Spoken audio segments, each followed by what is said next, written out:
Tetapi ketika kita melirik dari ayat-ayat yang barusan, tidak ada satupun yang bisa diaplikasikan oleh orang-orang Kristen. Itulah kasih, di mana kasih tersebut ternyata bukanlah memberikan pembelaan, melainkan telah melahirkan adanya kepasrahan hingga pada akhirnya ya seakan-akan menjadi orang yang bunuh diri, yang telah menyerahkan nyawanya, yang telah menyerahkan hartanya.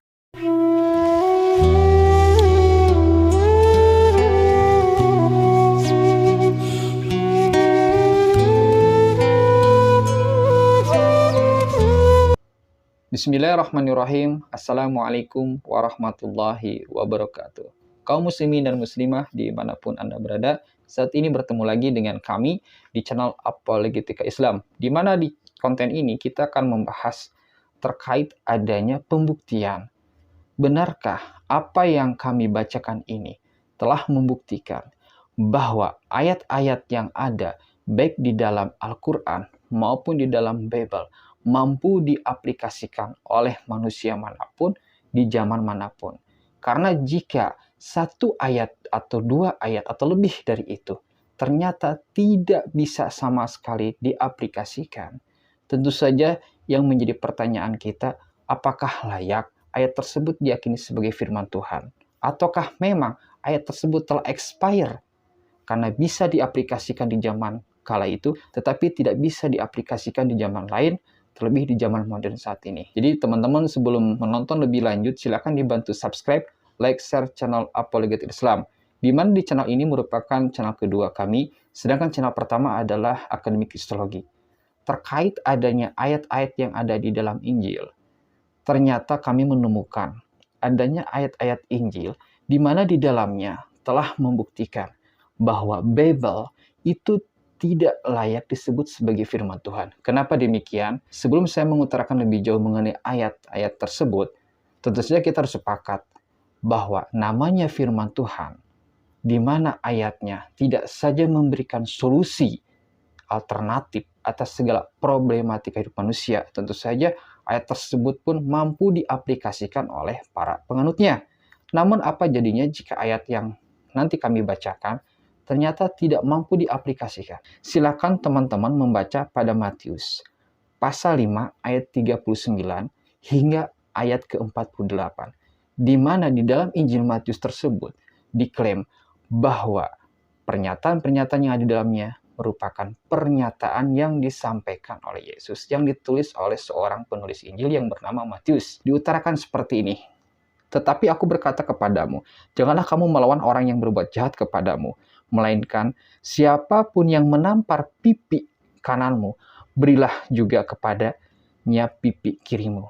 Jadi ketika seseorang itu menampar pipi kanan, maka harus diberikan oleh seorang Kristen tersebut pipi kirinya. Ketika dirinya dizolimi oleh orang lain, seorang Kristen yang benar-benar meyakini bahwa Matius pasal 5 ayat 39 itu adalah firman Tuhan, maka mau tidak mau ayat tersebut harus diaplikasikan. Tidak perlu ada perlawanan ataupun pembelaan. Orang Kristen mana yang mampu mengaplikasikan hal tersebut? Apakah ayat tersebut hanya bisa diaplikasikan oleh sebagian orang Kristen tetapi tidak mampu diaplikasikan oleh Kristen yang lainnya? Karena jika memang iya itu adalah firman Tuhan, tentu saja tidak akan pernah terjadi perang dunia yang pernah terjadi, dan itu ternyata oleh pihak di mana negaranya adalah secara mayoritas adalah Kristen. Bahkan tidak mungkin pula Indonesia dijajah oleh negara-negara yang mayoritasnya adalah negara di mana mereka adalah beragama Kristen atau Katolik, Protestan. Seperti itu, teman-teman. Dan perlu diingat pula, jika hal itu adalah firman Tuhan, tentu saja tidak akan pernah terjadi adanya perang saudara di internal Kristen sendiri. Tapi nyatanya sejarah membuktikan, seperti contohnya Santo Bartolomeus, entah berapa puluh ribu orang yang telah meninggal, orang-orang Protestan di tangan orang-orang Katolik. Apakah mereka melupakan ayat tersebut? Ataukah mereka sendiri meyakini Matius pasal 5:39 adalah firman Tuhan? Tetapi pada kenyataannya, pada prakteknya, mereka sendiri tidak sanggup membuktikan hal itu. Sedangkan di dalam Islam, Islam memberikan bagaimana seseorang itu harus membela diri, bagaimana seseorang tersebut harus menjaga izah atau kemuliaan dirinya atau harga dirinya. Jika tidak, ya tentu saja akan diinjak-injak harga diri tersebut. Sebagai contoh, ketika adanya suatu kemungkaran, Nabi Muhammad SAW bersabda, jika melihat adanya kemungkaran, ya tentu saja haruslah dirubah dengan tangan atau kekuasaan yang memilikinya. Jika tidak memiliki kekuasaan, ya dengan lisan dinasihati dengan baik. Tidak mampu menasihati, tidak mampu merubah dari kekuasaannya, maka dalam hatinya tersebut haruslah benci terhadap adanya kemungkaran yang terjadi. Islam memiliki aturan yang jelas. Ketika seseorang dizolimi atau menghadapi sebuah peperangan, diperbolehkan untuk memerangi. Bahkan ketika adanya sebuah kesepakatan perdamaian antara kedua belah pihak, umat Islam harus menjaga perdamaian tersebut. Lalu bagaimana dengan ayat-ayat lainnya di dalam Injil, seperti hanya Matius pasal 5 ayat 39, bagaimana kelanjutannya?